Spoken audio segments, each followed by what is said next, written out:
Olá, tudo bem? Tudo em ordem? Vamos lá? Vamos lá para o nosso livro A Mulher de 30 Anos, do Honoré de Balzac. Estamos ali parados no momento em que a nossa heroína começa a sentir uma certa atração por um novo personagem agora, que chama-se o Carlos, não é? E, se você está acompanhando bem a história, o nosso romance está se encaminhando para para uma solução interessante também, não é? Página 125, estou lendo então, como eu disse, aqui ó, a mulher de 30 anos. Repetindo aqui, e localizando, obviamente, onde é que nós estamos, eu estou na terceira parte, que é o título Aos 30 anos. Vamos lá?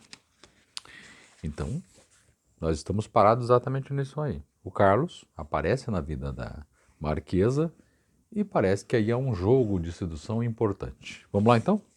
Ó, Carlos encontrou a senhora Daiglemont pensativa. Mais uma visita dele lá.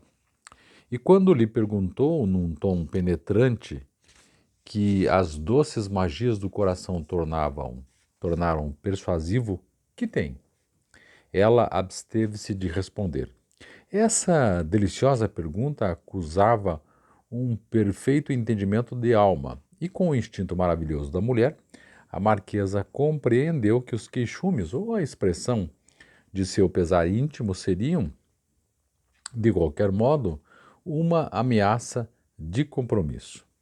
Se suas palavras já tinham uma significação clara para ambos, em que abismo não iria ela meter os pés. Ela leu em seu íntimo lucidamente e calou-se. E seu silêncio foi imitado por Van de Ness, que é o Carlos. Não estou bem, disse por fim, temerosa com o alto significado de um momento em que a linguagem dos olhos supriu completamente a importância das palavras. Aqui veja, localizando no texto, provavelmente aqui uma ilação minha, ela não está bem porque ela percebe que começa a caminhar para o caminho da paixão. Que, você sabe, o caminho da paixão é sem controle. Ele já está nesse e ela, nós já sabemos pelo texto, também está. Talvez isso é que esteja incomodando a nossa personagem. Senhora, respondeu Carlos numa voz afetuosa, mas violentamente emocionada. Alma e corpo formam um todo. Se fosse feliz, seria jovem e louçã. Por que recusa pedir ao amor tudo aquilo de que o amor a privou? Julga a vida terminada no momento em que, para a senhora, ela começa. Confie-se aos cuidados de um amigo. É tão doce ser amado. Ele está tentando empurrar a nossa heroína aqui exatamente para essa paixão que ele acredita, porque ele está nisso, acredita que ela também esteja, e ela está apaixonada. Já estou velha, disse ela. Nada me excusaria de não continuar a sofrer como até agora. Diz-me que é preciso amar? Pois bem, eu não devo nem posso amar. Afora o senhor, cuja amizade suaviza um pouco minha vida, ninguém me agrada, ninguém seria capaz de afugentar minhas recordações. Eu aceito um amigo, mas fugiria de um apaixonado. Depois, seria generoso de minha parte trocar um coração desolado por um coração jovem, acolher ilusões de que não posso partilhar, causar uma felicidade em que não acreditaria ou que temeria perder? Possivelmente eu responderia com egoísmo ao seu devotamento e com calculismo aos seus sentimentos. Minha memória ofenderia a vivacidade de seus prazeres. Não, acredite. O primeiro amor nunca pode ser substituído. Enfim, que homem, por tal preço, quereria meu coração? Olha aqui, ao jogo da sedução, né? Essas palavras impregnadas de uma horrível coqueteria eram o último esforço da sensatez. Se ele desanimar, então continuarei sozinha e fiel. Essa ideia dominou. Olha que ela está jogando no sentido de que, falando assim, para ele desanime dela e ela continue fiel ao primeiro amor e eventualmente ao marido, né? Essa ideia dominou-a e foi para ela o que é frágil ramo do salgueiro para o nadador, que a ele se agarra antes de ser arrastado pela correnteza. Ao ouvir essa decisão, Van den Ness teve um estremecimento involuntário que fez mais impressão ao coração da marquesa que toda a sua insistência anterior. O que mais impressiona as mulheres não é encontrar em nós afabilidades, sentimentos delicados como os seus, porque nelas a frieza e a delicadeza são indícios do que é verdadeiro. O gesto de Carlos revelava um verdadeiro amor. A senhora Daigleman percebeu a intensidade de sua afeição pela intensidade da sua dor. O rapaz disse com frieza: talvez a senhora tenha razão, novos amores, novos dissabores. Depois mudou de assunto e falou de coisas indiferentes, mas estava visivelmente emocionado e fitava a senhora Daigleman com uma atenção concentrada, como se a estivesse vendo pela última vez. Finalmente, deixou-a, dizendo-lhe com emoção: adeus, senhora. Até a vista, disse ela com essa graça sedutora que só possuem as mulheres finas. Ele não respondeu e saiu. Ela jogou um balde de água fria, né, no sentimento dele. Aqui ele deu uma arrefecida. Quando ficou só, quando a cadeira que Carlos ocupara vazia falava por ele, a marquesa sentiu-se arrependida e achou que não tinha procedido bem.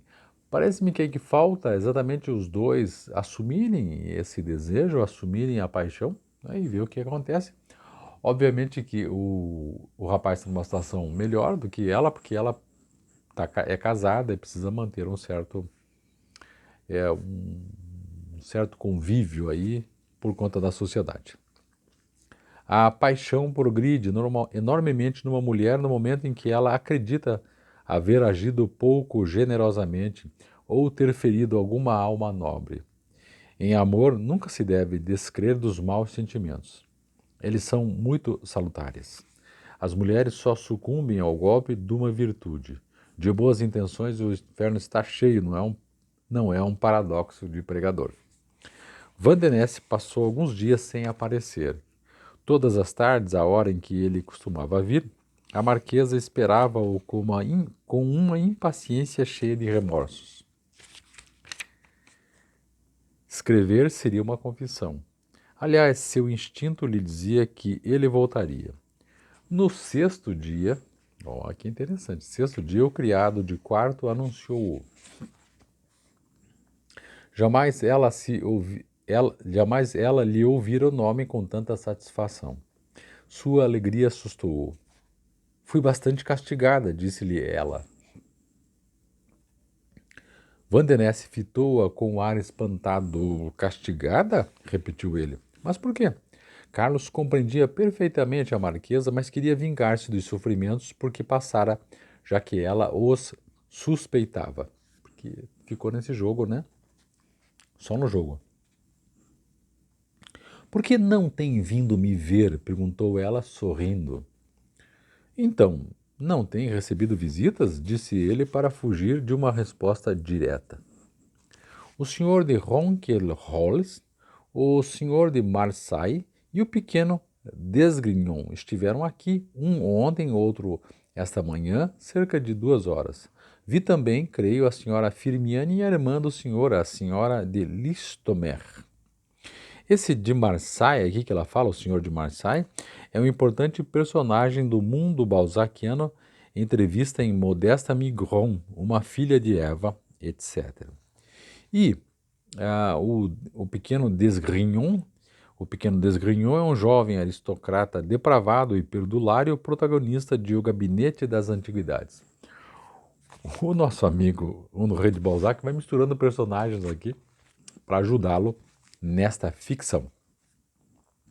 Outro sofrimento, dor incompreensível para aqueles que não amam com esse despotismo usurpador e feroz, cujo efeito mínimo é um ciúme monstruoso, um desejo perpétuo de furtar o ser amado a toda influência estranha ao amor.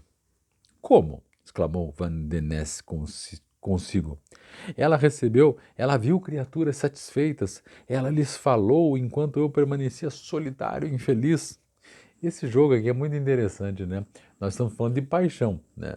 Eu estou dividindo isso aqui como de paixão. Mas é aquela velha história que quando a pessoa termina um amor, enfim, um relacionamento com alguém, ele fica um tempo meio que sondando o outro, não é? Para ver se a pessoa está feliz e só ele que está infeliz. Então, né, aqui é exatamente igual. Sepultou o seu desgosto, na página 128, e lançou seu amor para o fundo do coração como um esquife é lançado ao mar. Seus pensamentos eram daqueles que não se exprimem, que têm a rapidez dos ácidos que matam ao se evaporarem. Contudo, o seu rosto se anuviou e a senhora Daiglemon obedeceu a um instinto feminino, partilhando dessa frieza sem a compreender. Ela não era cúmplice do mal que fazia, e Vandenesse se apercebeu disso. Falou de sua situação e de seu ciúme como se tratasse de uma dessas hipóteses que os apaixonados gostam de discutir. A marquesa compreendeu tudo e ficou tão vivamente comovida que não pôde reter as lágrimas. Desse momento em diante entraram ambos no céu do amor. Céu e Inferno são dois grandes poemas que fixam os dois únicos pontos em torno dos quais gira nossa existência, a alegria ou a dor. O céu não será sempre uma imagem do infinito de nossos sentimentos, que jamais será pintado senão em detalhes, porque a felicidade é uma só. E o inferno não representa as torturas infinitas de nossas dores, de que só podemos fazer obra de poesia porque todos são dessemelhantes? Uma tarde, os dois enamorados estavam sós, sentados lado a lado, em silêncio e ocupados em contemplar um dos mais belos espetáculos do firmamento, um desses céus puros em que os derradeiros raios do sol lançam fracas tintas de ouro e de púrpura. Nesse instante da tarde, o lento esvaecer da luz parece despertar sentimentos suaves. Nossas paixões vibram delicadamente e saboreamos as perturbações de não sei que violência em meio à calmaria. Mostrando-nos a felicidade por imagens vagas, a natureza convida-nos a gozá-la quando a temos perto de nós, ou com que choremos sua perda quando nos fugiu. Nesse instante, férteis em encantamentos sob o dossel dessa luz cujas ternas harmonias se unem às seduções íntimas, é difícil resistir aos desejos do coração que tem então tanta magia. Um momento ali de pôr do sol, os dois juntos, né? O autor aqui aposta numa certa magia do amor. O pesar se embota, a alegria embriagadora abate. As magnificências da tarde são o presságio das confissões e as encorajam. O silêncio torna-se mais perigoso que a palavra, comunicando aos olhos todos o infinito do céu que eles refletem. Se falamos, o mais insignificante termo possui um poder irresistível. Não há então luz na voz, púrpura no olhar? Não temos a impressão de que o céu está em nós ou que estamos nós no céu?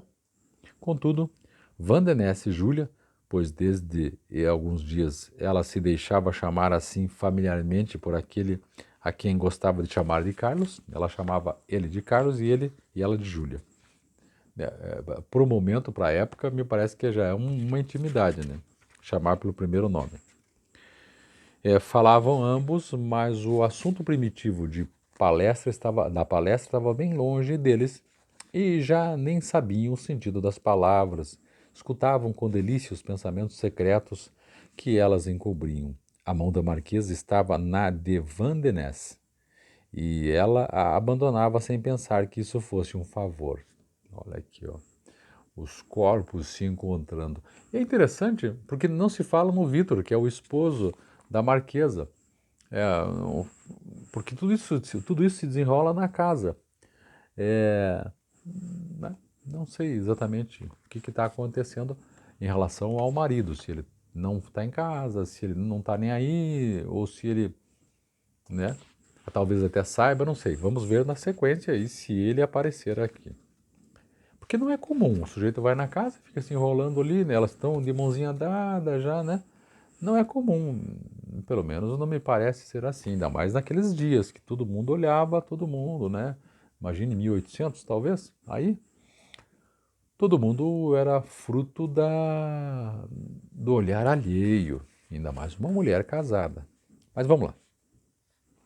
Inclinaram-se juntos para ver uma dessas majestosas paisagens de neve e de geleiras, de sombras acinzentadas que tingem as encostas de montanhas fantásticas. Um desses quadros repletos de contrastes bruscos entre as chamas vermelhas e os tons escuros que decoram os céus com uma inimitável e fugaz poesia. Fraldas magníficas onde renasce o sol, maravilhosas mortalhas de crepúsculo. Nesse momento, os cabelos de Júlia roçavam o rosto de Van der Ness. Ela sentiu esse contato leve, estremeceu vivamente e ele ainda mais, pois ambos haviam gradualmente chegado a uma dessas crises inexplicáveis em que a calma comunica aos sentidos uma percepção tão fina que o mais leve choque faz brotar lágrimas e transbordar a tristeza se o coração está perdido em suas melancolias ou lhe dá inefáveis prazeres se está perdido nas vertigens do amor. Quase involuntariamente, Júlia apertou a mão do amigo. Essa pressão persuasiva deu coragem à timidez de Van der Ness. As alegrias do momento e as esperanças do futuro, tudo se fundiu numa emoção, na emoção da primeira carícia, do casto e modesto beijo que a senhora d'Aiglemont aceitou na face. Olha a coisa se encaminhando. Quanto mais insignificante é o favor, mais forte, mais perigoso se torna. Para a infelicidade de ambos, não havia ali nem simulação nem falsidade, pois, aliás, foi o entendimento de duas almas, separadas por tudo que é lei, reunidas por tudo que é sedução na natureza. Olha agora o que vai acontecer, gente. Imagine os dois quase de mãozinha dada, roçando, ele tacou-lhe um beijinho no rostinho dela. Então, imagine esse momento, né? Aí o que acontece? Página 130, ó. Neste momento, entrou o general d'Aiglemont, o marido dela, o Vitor, o general d'Aiglemont. O ministério caiu, disse ele. Seu tio faz parte do novo gabinete. Desse modo, tem muitas probabilidades de vir a ser embaixador, Van der Ness. Ele entrou, não sacou o momento que eles estavam vivendo, ali um devaneio, né? E endereçou a palavra para o rapaz, para o Carlos, dizendo que o ministério caiu e o tio dele está ocupando uma posição de destaque. O Van der Ness vai virar embaixador, com certeza. Carlos e Júlia entreolharam-se, corando. É porque eles, Carlos e Júlia, né, os dois, não estão nessa discussão aí de política. O negócio deles é entre eles. E aí, com a entrada dele falando isso, eles tomaram um susto. Esse pudor mútuo ligou-os ainda mais, quer dizer, ficaram com o rostinho vermelho, os dois, ambos, e isso foi uma ligação entre eles, né? Disse muito mais do que simplesmente dar as mãos ou qualquer outra coisa. Ambos tiveram o mesmo pensamento, o mesmo remorso. Laço terrível e tão forte entre dois bandidos que acabam de matar um homem quanto entre dois apaixonados culpados de um beijo. Era preciso responder ao marquês. Eu não quero sair de Paris, disse Carlos de Vandenesse. Nós sabemos por quê, replicou o general, afetando a finura de um homem que descobre um segredo. Não quer abandonar seu tio para conseguir ser declarado herdeiro do seu papariato. A marquesa escapou para o seu quarto, formulando consigo esta horrível opinião sobre o marido. Ele é por demais imbecil. Olha que interessante. O nosso amigo Carlos podia ocupar uma embaixada, né? Porque o tio dele agora vai ter uma posição de destaque. Ele disse, não, eu não quero ir. O marido da marquesa, burramente, não percebendo a situação, disse, eu sei porque você não quer ir. É porque o seu tio Você quer cuidar, você não quer abandonar seu tio para conseguir ser declarado herdeiro, né? Para ficar com os bens do seu tio, provavelmente o tio mais velho. E aí ela, a marquesa, foi para o quarto pensando que, como o meu marido é imbecil, ele é por demais imbecil. Terminamos, gente. Página 131. Muito bom, muito show. Vamos em breve passar, no próximo episódio, vamos passar para a quarta parte, que chama-se O Dedo de Deus e o Bièvre. Está aqui, página 133. É isto. Estamos firmes e fortes aí. Dê uma olhada na playlist. Além dos livros, eu tenho mais outras coisas interessantes no canal. E inscreva-se no canal, destrava o sininho e diz aí no sininho que quer receber todas as recomendações deste canal. Tá certo? Muito obrigado. Acabei de ler mais uma parte de A Mulher dos 30 Anos, de Honoré de Balzac. É isso. Muito obrigado. Tchau, tchau.